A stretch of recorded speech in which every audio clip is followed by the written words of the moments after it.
Pokračujeme ďalej o výsledkoch. Po vyhlasovaní výsledkov druhého kola slovenského pohára. Karta o 18 rokov dievčatá. Prvé miesto Andrea Kraventisová. Druhé miesto Viktória Šáliová. Tretie miesto Tamara Solaniová. Tomi, útok! Prosím, nastupte.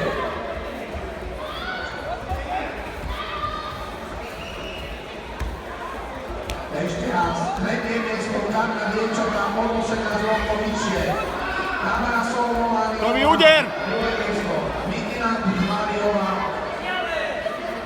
Prvé miesto Andrea Kraventisová. Rada číslo 2 sa vyhráva